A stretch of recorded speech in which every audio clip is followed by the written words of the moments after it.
Hello বন্ধুরা, আমি অরিন্দম। আজকে যেই চ্যাপ্টারটা আমরা আলোচনা করব সেটি হচ্ছে bills of exchange. Bills of exchange পুরো ডিটেল আলোচনা করব, কাকে বলে, হ্যাঁ, অ্যাকাউন্টিং ট্রিটমেন্ট কি। ঠিক আছে, হয়তো দুটো পার্টে এই ভিডিওটা হবে। তোমরা সবাই নোটস লিখবে যদি পারো। এই সমস্ত ক্লাস ওয়ার্কগুলো আমি ভিডিও ডেসক্রিপশানে লিঙ্ক দিয়ে দেবো, যেটা দেখে তোমরা ডাউনলোড করে নিতে পারবে এই সমস্ত ক্লাস নোটস। আর কিছু পড়ার মতনও নোটস আমি দেবো, যেটাতে পুরো লেখা থাকবে। ঠিক আছে, যদি পারো নিজেদের একটা নোটস বানিও। ঠিক আছে, যেটাতে নিজেদের নোটস থেকে সব থেকে ভালো বোঝা যায়। যাই হোক, তা এটা নিয়ে আলোচনা করছি, বিলস অফ এক্সচেঞ্জ কাকে বলে। বিলস অফ এক্সচেঞ্জ একটাই জিনিস, সেটা হচ্ছে বিল। নামটা হচ্ছে একটা কি, বিল। এই বিলটাকে দুজন দুই নামে ডাকে। ঠিক আছে, দুজন দু নামে ডাকে। একজনটাকে বিলস রিসিভেবল বলে, আর একজনটাকে বিলস পেয়েবেল বলে। ঠিক আছে, একজনটাকে বিলস রিসিভেবল বলে, আর একজনটাকে বিলস পেয়েবেল বলে। এই ব্যাপারটা বুঝতে গেলে আমাকে একটা এক্সাম্পল নিতে হবে। ধরো পি আর কিউ দুজন ব্যক্তি। ঠিক আছে, একজন ব্যক্তি পি, একজন ব্যক্তি কিউ। পি কী করলো, কিউকে গুডস সোল্ড করলো অন ক্রেডিট। গুডস সোল্ড করলো অন ক্রেডিট মানে ধারে পণ্য বিক্রয় করলো। ঠিক আছে, ধরো 10,000 টাকার 10,000 টাকার পণ্য ধারে বিক্রয় করেছে। তো এবার কিউ কে হয়ে গেছে, কিউ হয়ে গেছে ডেটার, তাই তো? কার কাছে? পি এর কাছে। আর পি কিউ এর কাছে কি হয়ে গেছে, ক্রেডিটার, তাই তো? পি কিউ এর কাছে কি হয়ে গেছে, ক্রেডিটার। এবার পি কি করবে, একটা বিল ড্র করবে। একটা বিল ড্র করবে মানে বিল লিখবে। যে বিলটা বিল লেখার পরে সেটা কিউকে পাঠাবে। ঠিক আছে, সেটা কিউকে সেন্ড করবে। এইবার কিউ কী করবে, সেই বিলটাকে অ্যাকসেপ্টেন্স দিয়ে পিকে সেটা রিটার্ন পাঠাবে। অ্যাকসেপ্টেন্স মানে যদি অ্যাকসেপ্ট করবে যে ঠিক আছে, আপনি যা এই বিলটার মধ্যে লিখেছেন আমি সেটা মেনে নিলাম, মেনে নিয়ে সে তার স্বাক্ষর দেবে। স্বাক্ষর দিয়ে সেই বিলটা কী করবে, পিকে পাঠিয়ে দেবে। এবার এইভাবে একটা বিল তৈরি হয়। ফার্স্টে একজন লেখে, কে লেখে, ক্রেডিটার লেখে, যে পায় টাকাটা সে লেখে। ঠিক আছে, লেখার পরে যে টাকা প্রদান করবে, ঠিক আছে, তাকে পাঠানো হয়। সে সেটাকে সম্মতি দেবে, সম্মতি দিয়ে পুনরায় সেটা যে লিখেছে মানে যে টাকা পাবে তাকে ফেরত দেবে। ঠিক আছে, তো এইভাবে একটা বিলের জন্ম হলো। এই বিলটাকে পি কি বলে ডাকবে, বিলস রিসিভেবল, কারণ এর এগেনস্টে সে পরবর্তীকালে টাকা পাবে। ঠিক আছে, আর কিউ কি বলে ডাকবে, বিলস পেবেল, কারণ এই বিলটার এগেনস্টে পরবর্তীকালে কিউ কি করবে, টাকা প্রদান করবে, টাকা ফেরত দেবে বা টাকা পরিশোধ করবে। ঠিক আছে, তাই জন্য কিউ ডাকছে বিলস পেয়েবেল বলে, আর পি ডাকছে বিলস রিসিভেবল বলে। বোঝা গেল? তো বিলটা কীরকম দেখতে হয়, এই যে একটা এক্সাম্পল দেওয়া হয়েছে। বিলটা ধরো এই যে অ্যামাউন্ট এখানে লেখা হয়েছে, অ্যামাউন্টটা লেখা হয়েছে কি 2 months আফটার ডেট। ঠিক আছে, মানে দু মাস পরে টাকা দেওয়া হবে। মানে এই ডেটটা দেওয়া আছে 1 জুন 2018, এর থেকে 2 মাস পরে টাকা দেওয়া হবে। পে টু মি মানে আমাকে দেওয়া হবে, অর মাই অর্ডার মানে আমি যাকে বলবো তাকে দেওয়া হবে। ঠিক আছে, the some of rupees 4 lakh only মানে 4 লাখ টাকা দেওয়া হবে। ফর ভ্যালু রিসিভড মানে কিসের জন্য, কিছু আমি তাকে প্রদান করেছি তার জন্য। তাই এটা বলতে হয়েছে ফর ভ্যালু রিসিভড। বোঝাতে বললাম কি বলা হয়েছে? তাহলে যে আমাকে 2 মাস পরে আমাকে টাকা দেওয়া হবে, এটা কে লিখেছে? এটা যে ক্রেডিটার মানে যে টাকাটা রিসিভ করবে সে লিখেছে। তাই জন্য একে ড্রয়ার বলা হয়। বলেছে যে আমাকে টাকা দেওয়া হবে 2 মাস পরে, 2 মাস পরে আমাকে 2 মান্থ পরে মানে 2 মাস পরে আমাকে টাকা দেওয়া হবে। এখানে লেখাই আছে, আমি আর লিখছি কেন। 2 মাস পরে আমাকে টাকা দেওয়া হবে, অথবা আমি যাকে বলবো তাকে দেওয়া হবে। এইটা নিয়ে আলোচনা করবো কিছুক্ষণ পরে। The some of rupees 4 lakh only, কথায় লিখে দিয়েছে 4 লাখ টাকা দেওয়া হবে। ফর ভ্যালু রিসিভড ভ্যালু প্রদান করেছি। ওটা কথাটা বোঝা গেল এইটুকুনি লাইন, যে কি, যে আমাকে 4 মাস 2 মাস পরে টাকাটা 4 লাখ টাকা দেওয়া হবে। ঠিক আছে, অথবা আমি যাকে বলবো তাকে দেওয়া হবে। এটা লিখে মিস্টার কুনাল সিং সাইন করে কাকে পাঠিয়েছে, রাজ কিরণকে। ঠিক আছে, রাজ কিরণকে পাঠিয়েছে। সেই রাজ কিরণ অ্যাকসেপ্ট করেছে। ঠিক আছে, রাজ কিরণ অ্যাকসেপ্ট করে সাইন করে দিয়েছে। বোঝাতে পারলাম কি বলা হয়েছে? রাজ কিরণ সাইন করে এখানে পাঠিয়ে দিয়েছে। কাকে পাঠিয়েছে?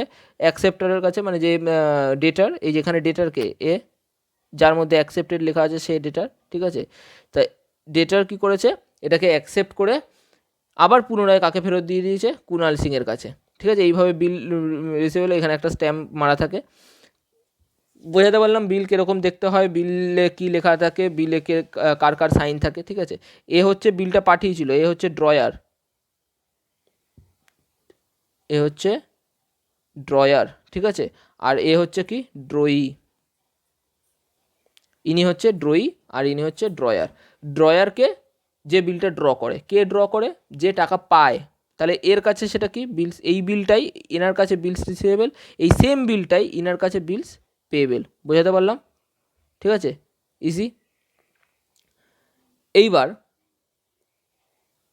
দেখি ইয়েতে কী লেখা আছে, মানে একটা নোটস পড়া যাক। ঠিক আছে, মানে পরীক্ষায় আমরা কীভাবে লিখব যদি বিলস রিসিভেবল কাকে বলে লেখা থাকে। এই দেখো এখানে কী লেখা আছে, what do you mean by bills receivable or bills payable. Bills receivable or bills BR কাকে বলা হয়? For the person who draws the bill, মানে যে ড্র করে বিলটা তার জন্য বিলস রিসিভেবল, তাই তো? যে ড্র করছে তার জন্য বিল আমরা দেখলাম, যে ড্র করছে তার জন্য এই বিলটাকে কী বলা হয়? বিলস রিসিভেবল বলা হয়। ইজ আর কি, এবং সে is entitled to receive its payment, এবং এই পেমেন্টটা তার পাওয়ার অধিকার আছে, তাই তো? এখানে পি বা ওই ব্যক্তি তাদের কি পেমেন্টটা পাওয়ার অধিকার আছে, তার জন্য তাকে বিলস রিসিভেবল বলে। Bills, the drawer of the bill will show bills receivable on the asset side of the balance sheet. এই ড্রয়ার বা আমাদের এক্সাম্পলে যেটা পি, সে তার ব্যালেন্স শিটের, এই যে ব্যালেন্স শিট এরকম দেখতে হয়, ব্যালেন্স শিট, এখানে লেখা হয় অ্যাসেট, এদিকে লেখা হয় লাইবিলিটি। সে তার এই বিলস রিসিভেবলটাকে অ্যাসেট হিসাবে দেখাবে। কেন অ্যাসেট হিসাবে দেখাবে? কারণ অ্যাসেট আমরা জানি কি, অ্যাসেট হচ্ছে যেটাতে ফিউচার ইকোনমিক বেনিফিট আসে, মানে ভবিষ্যতে ইকোনমিক বেনিফিট পাওয়া যায়, সেটাই আমাদের কি অ্যাসেট। তো এখানেও তো ইকোনমিক বেনিফিট পাবো, পরবর্তীকালে আমি টাকা পাবো, তো সেটা আমাকে অ্যাসেট হিসেবেই দেখাতে হবে। পরে বিলস পেবেল কাকে বলা হয়েছে? বিলস পেবেল কাকে বলে? মানে for the person who accepts the বিল, যে অ্যাকসেপ্ট করে তার জন্য বিলস পেবেল। একটাই বিল, দুটো নাম, একজন যে ড্র করছে আর একজন যে অ্যাকসেপ্ট করছে। যে ড্র করছে এবং ড্র করার পরেও তিনি কী করছে, টাকা পাওয়ার অধিকার পাচ্ছে, তখন সেই বিলটাকে তিনি কি বলবেন? বিলস রিসিভেবল বলবেন। আর যে অ্যাকসেপ্ট করছে অথবা এবং liable to make the payment, এবং পেমেন্টটা মানে পেমেন্ট করার জন্য যে দায়বদ্ধ। ঠিক আছে, তাহলে যদি সে সেই বিলটাকে কী বলে ডাকবে? বিলস পেবেল বলে ডাকবে। ঠিক আছে, তা এবার যা ড্রয়ি, মানে ড্রয়ি হচ্ছে কিউ, যে মানে যে অ্যাকসেপ্ট করেছে, যে অ্যাকসেপ্টার তাকেই ড্রয়ি বলা হয়। The drawee of the bill will show bills payable on the liability side of the balance sheet. সে কীভাবে দেখাবে? সে তার ব্যালেন্স শিটে লাইবিলিটি হিসাবে দেখাবে। লাইবিলিটি কাকে বলে? যে পরবর্তীকালে যা কিছু পরিশোধ করতে হয় সেটাই লাইবিলিটি আমাদের। তো এটাও তো পরিশোধ করতে হচ্ছে, এটাকে পেমেন্ট করতে হচ্ছে। ঠিক আছে, পরবর্তীকালে করবে, তো সে তার সেটাকে কি বলে দেখাবে? লাইবিলিটি। ঠিক আছে, এইবার চলে আসলাম পরের পয়েন্টে। পরের পয়েন্টটা কি? এখানে পি আর কিউ ছিল, পি এর কাছে এখন বিলটা আছে। ঠিক আছে, আলোচনা করেছি কি হয়েছে ঘটনাটা। বিলটা কার কাছে আছে? পি এর কাছে আছে, সে এটাকে বিলস রিসিভেবল বলে ডাকে, তাই তো? বিলস রিসিভেবল বলে ডাকে। কার কাছে আছে? পি এর কাছে, তাকে বলছে হোল্ডার অফ দ্য বিল। ঠিক আছে, সে হচ্ছে বিলের হোল্ডার, মানে তার কাছে বিলটা আছে। তো এই হোল্ডার অফ দ্য বিলের হাতে চারটে অপশান থাকে। কটা অপশান থাকে? চারটে। খুব ইম্পর্টেন্ট কথা আলোচনা করছি, একটু মন দিয়ে শুনবে। এই হোল্ডার অফ দ্য বিলের কাছে কী হচ্ছে? চারটে অপশান থাকছে। ঠিক আছে, চারটে অপশান কী কী? প্রথম অপশান হচ্ছে রিটেন্ড, বলা হয়েছে কি রিটেন্ড। রিটেন্ড কথার অর্থ কি? রিটেন্ড মানে নিজের কাছেই রেখে দিতে পারে। এই যে পি, সেই বিলটা নিজের কাছেই রেখে দিতে পারে টিল দ্য ম্যাচুরিটি, মানে যতদিন না টাকা সময় আসছে। মানে ওই যে 2 মাস লেখা ছিল ওই বিলটাতে, আমরা এই বিলটাতে দেখেছিলাম যে 1 জুন দেওয়া আছে, 1 জুন 2018। তার থেকে 2 মাস কত হয়? 1 জুন 2018 থেকে 2 মাস কী করে হয়? 1 জুন 2018, এবার আমি যদি ক্যালকুলেট করি 2 মাস কী হবে? 1 জুনের পরে কি জুলাই হচ্ছে 1 মাস, 1 আগস্ট হচ্ছে 2 মাস, তাই কি না? 1 আগস্ট 2 মাস হয়ে গেল। তো এই 2 মাস পর্যন্ত সে নিজের কাছেই বিলটা রেখে দিতে পারে, মানে 2018 এত পর্যন্ত নিজের কাছেই রেখে দিতে পারে। যখন এই টাইমটা আসবে সে কী করবে? টাকা পেয়ে যাবে। তাহলে আরও কি অপশান আছে? হ্যাঁ, আরও অপশান আছে। কী কী? সে এন্ডোর্স করতে পারে। সে কী করতে পারে? এন্ডোর্সড করতে পারে। ঠিক আছে। এন্ডোর্স করা মানে কি? এন্ডোর্স করা মানে হস্তান্তর করা। কাকে হস্তান্তর করতে পারে? এখানে ধরো পি, এখানে ধরো কিউ, মানে পি এর কাছে এখন বিলটা আছে, ঠিক আছে। পি কী করলো? পি কোনো থার্ড পার্টি, যদি ধরে নিলাম এক্স, পি কী করলো? এক্সকে এই বিলটা পাঠিয়ে দিল। পি কী করেছে? এক্সকে এই বিলটা কী করেছে? পাঠিয়ে দিয়েছে, ঠিক আছে। কীভাবে পাঠালো? কেন পাঠালো? নিশ্চয়ই এক্স হয়তো পি এর থেকে টাকা পেতো। পি বললো দেখুন আমার কাছে একটা বিলস রিসিভেবল আছে, যেই বিলস রিসিভেবলের টাকা কিউ পেমেন্ট করবে, আপনি এই বিলটা নিয়ে নিন, কিউ এর থেকে টাকা নিয়ে নেবেন। কিউ এক্স এটা অ্যাকসেপ্ট করলো। তার মানে কি? পি কী করলো? তার বিলস রিসিভেবলটা ট্রান্সফার করে দিল। ট্রান্সফার করে দিল কার কাছে? এক্সের কাছে। এই ট্রান্সফারটাকেই কী বলা হচ্ছে? এন্ডোর্স বলা হচ্ছে। কী বলা হচ্ছে? এন্ডোর্সড, ঠিক আছে। এন্ডোর্স করে দিল এক্সের কাছে। এখন তার কাছে বিলস, পি এর কাছে আর কোনো বিলস রিসিভেবল নেই, ঠিক আছে। এখন বিলস রিসিভেবলটা কার কাছে চলে গেছে? এক্সের কাছে। কারণ কেন? এক্সও এটাকে বিলস রিসিভেবল বলবে, বিলস পেবেল বলবে না। এক্সও তো এই বিলটার এগেনস্টে টাকা পাবে, তাই জন্য এক্স সেই বিলটাকে কী বলছে? বিলস রিসিভেবল বলছে। আর কিউ সেটাকে বিলস পেবেলই বলে যাচ্ছে, ওকে তো পে করতে হচ্ছে, সে যার কাছেই যাক। মানে এখন পি কী করে দিয়েছে? ওই যে আমরা এখানে বলেছিলাম কি, 2 months after the date pay to me or my order, ঠিক আছে। আমি যাকে বলবো তাকে। এখানে পি কাকে বলে দিয়েছে? এক্সের নাম বলে দিয়েছে কিউকে, যে আপনি এক্সকে পেমেন্ট করে দেবেন। পি অর্ডার দিয়েছে যে আপনি এক্সকে পেমেন্ট করে দেবেন, কারণ ওটার মধ্যে লেখাই ছিল, উনি সেটা, কিউ তো সেটাকে অ্যাকসেপ্ট করেছে। কিউ যদি বলে না আমি শুধু আপনাকেই দেবো, আমি আপনার সাথে ব্যবসা করেছি, আমি আপনাকেই দেবো, সেটা সে বলতে পারবে না, কারণ সে সই করে রেখেছে যে আমাকে পেমেন্ট করবে, অথবা আমি যাকে বলবো তাকে পেমেন্ট করবে। পি কাকে বলেছে? এক্সকে বলেছে যে মানে কাকে পেমেন্ট করতে বলেছে? এক্সকে পেমেন্ট করতে বলেছে, কিউকে, ঠিক আছে। এটা বোঝা গেল, এটাকে বলা হয় এন্ডোর্সমেন্ট অফ দ্য বিল। আর কি অপশান আছে? আর আছে ডিসকাউন্টেড। ডিসকাউন্টেড ফ্রম ব্যাঙ্ক মানে কি? ব্যাংকের কাছে ডিসকাউন্ট করা। এটা মানে কি? পি এর কাছে এখন বিলস রিসিভেবলটা আছে, পি এর এখন ইমিডিয়েট যদি টাকার দরকার পড়ে, ইমিডিয়েট খুব টাকার দরকার পড়েছে, কি করবে? পি কিউ এর কাছে যাবে, বলবে দেখুন আপনি আমাকে একটা বিল, আপনি আমার থেকে ধারে পণ্য কিনেছেন, তার একটা বিলও দিয়েছেন, আমার কাছে বিলস রিসিভেবল আছে, আপনি টাকা দিন। কিউ বলবে দেখুন আমি সই করে দিয়েছি যে কত তারিখে দেবো? 1 আগস্টের আগে তো আমি দেবোই না, তাই তো, কারণ 2 মাস পরে দেওয়ার কথা বলা হয়েছে, আমি সই করেছি, আপনিও সই করেছেন, লেখা আছে আমি 2 মাস পরে আসবেন, আমি ঠিক টাকা আপনাকে দিয়ে দেবো। তাই এবার পি কী করবে? পি এর কাছে অপশান আছে, এই বিলটার কত পাওয়ার দেখো। এই বিল যদি থাকে, আমি অন্য কাউকে দিয়েও আমি আমার লাইবিলিটি আমি মুছে ফেলতে পারছি, তাই তো। অন্য কাউকে দিয়ে আমি আমার ঋণ শোধ করে নিতে পারছি, এখানে এক্সকে দিয়ে দিয়েছিলাম। আমার কাছে আর কি অপশান আছে? আমার কাছে অপশান আছে যে আমি ব্যাংকে বলবো দেখুন আমার কাছে বিলস রিসিভেবল আছে, আপনি আমাকে ইমিডিয়েট টাকা দিন। ব্যাংক বলবে দিন বিলস রিসিভেবলটা দিন। ব্যাংক কী করবে? বিলস রিসিভেবলটা নিয়ে নেবে, নিয়ে এই যে পিকে কী করবে? পিকে টাকা দিয়ে দেবে। তো ব্যাংক পুরো টাকা দেবে? দেবে না, কিছু টাকা কেটে নেবে, এটাই তো ব্যাংকের লাভ, ঠিক আছে। ব্যাংক ডিসকাউন্টিং চার্জ কেটে পিকে ধরুন যদি 10,000 টাকার থাকে, 10,000 টাকার যদি কথা হয় তো হয়তো 9,500 টাকা কী করবে? পিকে ফেরত দেবে, আর 500 টাকা সে কেটে নেবে।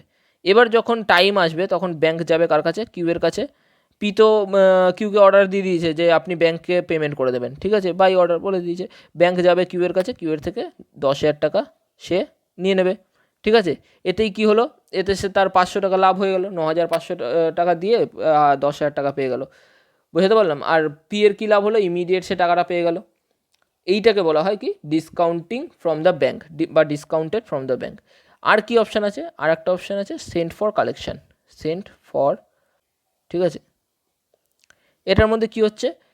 এটাতে মানে জাস্ট একটা ব্যাংকের দ্বারা সার্ভিস পাওয়া যাচ্ছে। ধরো পি এর কাছে এখন বিলটা আছে, এইখানটাতেই লিখি, পি এর কাছে বিলটা আছে, পি এর কাছে এরকম 1000টা বিল আছে ধরো, ঠিক আছে, পি এর কাছে 1000টা বিল আছে। এবার পি ব্যবসা বাণিজ্য ছেড়ে এই 1000টা বিলের কবে সময় আসছে সেইটাই গুনতে থাকবে। এরকম করলে তার তো ব্যবসার ক্ষতি হবে।